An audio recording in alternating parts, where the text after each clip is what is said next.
বাংলাদেশের সাম্প্রতিক সময়ে সংখ্যালঘুদের উপর নির্যাতনে নানা অভিযোগ এবং এরপর সনাতন জাগরণের মঞ্চের মুখপাত্র চিন্ময় কৃষ্ণ দাসের গ্রেপ্তারকে কেন্দ্র করে প্রতিবেশী ভারতের সাথে কূটনৈতিক সম্পর্কের দৃশ্যত অবনতি ঘটেছে। গত অগস্ট মাসে শেখ হাসিনা সরকারের পতনের পর অন্তর্বর্তীকালীন মোহাম্মদ ইউনূসের নেতৃত্বাধীন সরকারের সময়ে বাংলাদেশে বিশেষ করে হিন্দু সংখ্যালঘুদের ওপর আক্রমণের মাত্রা বেড়ে গেছে কয়েক গুণ। পরবর্তী সময়ে বৈষম্য বিরোধী ছাত্র আন্দোলনের ব্যানারেও সংখ্যালঘুদের ওপর হামলা ও ভাঙচুরের নিন্দা জানিয়ে মানববন্ধন ও প্রতিবাদ মিছিল করা হয় ঢাকায়। ভারতীয়দের ওপর আক্রমণের মাত্রা এতটাই বেড়ে গেছে যে বাংলাদেশের ব্রাহ্মণবাড়িয়ার আক্রান্ত হয় আগরতলা কলকাতা ভায়া ঢাকা শ্যামলী বাস। তবে বাংলাদেশের একাংশ সাধারণ নাগরিকরা কিন্তু এই ধরনের আক্রমণ মেনে নিতে পারছেন না কোনোভাবেই। রবিবার আগরতলার আখাউড়া চেকপোস্ট দিয়ে রাজ্যে এসে এমনটাই অভিমত ব্যক্ত করলেন বাংলাদেশের নাগরিকরা। এই ধরনের আক্রমণের ঘটনা নিন্দনীয় এবং অন্তর্বর্তীকালীন সরকার প্রধান মোহাম্মদ ইউনূসকে এক্ষেত্রে পদক্ষেপ নেবার বার্তাও দিলেন বাংলাদেশি নাগরিকরা। এরকম আক্রমণ থেকে আমরা নিন্দা জানাই। এগুলো আমরা নিন্দা জানাই। বাংলাদেশের সংখ্যালঘুদের উপর প্রতিনিয়ত আক্রমণ হচ্ছে, সেই ঘটনা কি বলবেন? ঘটনাগুলোর আমরা তীব্র নিন্দা জানাই। আমরা আচার আচরণ চাই সবার সাথে, এবং ভারতীয় জাতীয় পতাকার উপরে যে অবমাননা করা হচ্ছে এটা আমরা নিন্দা জানাই। আমরা আমাদের হিন্দু ধর্মের উপরে সনাতন ধর্মের আক্রমণ চালাইতেছে ইউনূস সরকার। এরকম কোনো কিছু আমরা সেখানে যে এখন যে সরকারটা পরিচালনা করছে ওনার ব্যাপারে কি বলবেন, যারা এরকম নিয়ে কাণ্ড করছে? আমরা চাই উনি অতি দ্রুত এই বিষয়গুলো যাতে একবার স্বাভাবিক অবস্থায় নিয়ে আসে।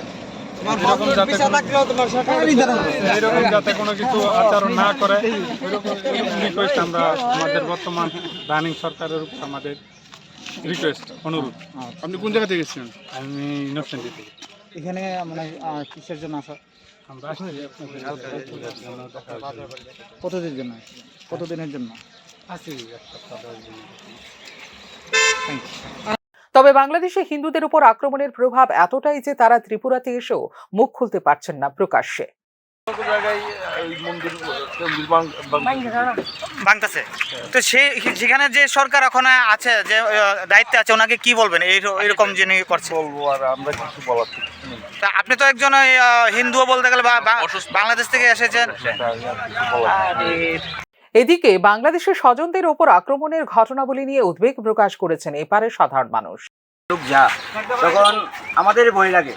আমরা ইন্ডিয়ার মানুষ, হ্যাঁ, আমরা বাংলাদেশের জন্য আত্মীয় স্বজনের বাড়িতে আমাদের ভয় লাগে। কেন ভয় লাগে? যে পরিস্থিতি হয়েছে বাংলাদেশে, এই পরিস্থিতির ভিতরে আমরা দেই না, হ্যাঁ, আটকায় রাখি। তবুও এরা আত্মীয় স্বজনের বাড়িতে যাওয়ার জন্য এরা মন খুলে আত্মীয় বাড়ি যাচ্ছে। যাওয়ার পরও এরা যে ঠিকভাবে আছে না নাই এটা আমরা বলতে পারছি না। ওরা যেমন কালকে গিয়েছে, আজকে সকালবেলায় চলে এসছে।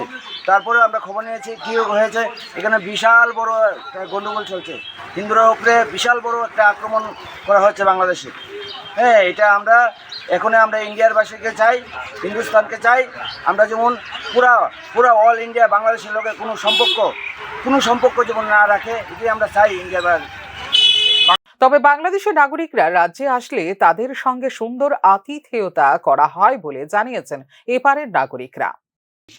আমরা বলতে চাই যে বাংলাদেশে যে ইউনূস সরকারের কাছে আমরা বলতে চাই যে আক্রমণ চলছে, ইউনূস সরকার যাতে এগুলি বন্ধ করত। আমরা বাংলাদেশের থেকে যে মানুষগুলি আসে, আমরা ইন্ডিয়ার ভিতরে কি সমাদর করি, তাদেরকে আদর করি, একদম রেসপেক্ট করি। আমাদের বিভিন্ন হোটেলে, আগরতলা শহরের বিভিন্ন হোটেলে জামাই আদরের মতন তারা থাকে। তারা আইলে আমরা অতিথি আপ্যায়নের মতন আমরা সেবা করি, খুব ভালোভাবে তাদেরকে ব্যবহার করি। কিন্তু তারা আজকে যে একটা সরকার গঠিত হয়েছে বাংলাদেশের মধ্যে, ইউনূস সরকার, উনি সনাতন ধর্মের ভিতরে হিন্দু ধর্মের প্রতি যেইভাবে আক্রমণ চলছে, বাংলাদেশের যে হিন্দু ধর্মের মানুষরা অনাহারে অত্যাচারে কীভাবে কি হাই কইরা মানুষ বাঁচার চাইতেছে, বিভিন্ন জায়গা বিভিন্ন জেলাতে আমাদের কাছে এই খবরগুলি আসতেছে। আমাদের এই বর্ডার দিয়ে প্রচুর বাংলাদেশিরা আসছে। আমরা তো খুব সুন্দরভাবে তাদেরকে ব্যবহার করি, জামাইও ধরে তাদেরকে ভালো অভ্যর্থনা করি। কিন্তু সেই পরিস্থিতি বাংলাদেশের ভিতরে নাই। আমরা চাই বাংলাদেশের যে সকল ধর্মের লোক বাংলাদেশ এই জিনিসটা সহযোগিতা করে, এই জিনিসটা যাতে বন্ধ করে বাংলাদেশের উপর, মানুষের উপরে যে আক্রমণ। বাংলাদেশে সংখ্যালঘু হিন্দু সম্প্রদায়ের ওপর উপর্যুপরি আক্রমণের ঘটনাবলীর কারণে বাংলাদেশ ও ভারতের মধ্যে পাল্টাপাল্টি বিবৃতি, সামাজিক মাধ্যমে পতাকা অবমাননার ছবি প্রচার সহ কলকাতায় বাংলাদেশ উপ হাইকমিশনের সামনে বিক্ষোভ এবং বাংলাদেশের বিভিন্ন জায়গায় সংখ্যালঘু কিংবা তাদের উপাসনালয়ে ভাঙচুর, হুমকি নজর কেড়েছে আন্তর্জাতিক মহলেও।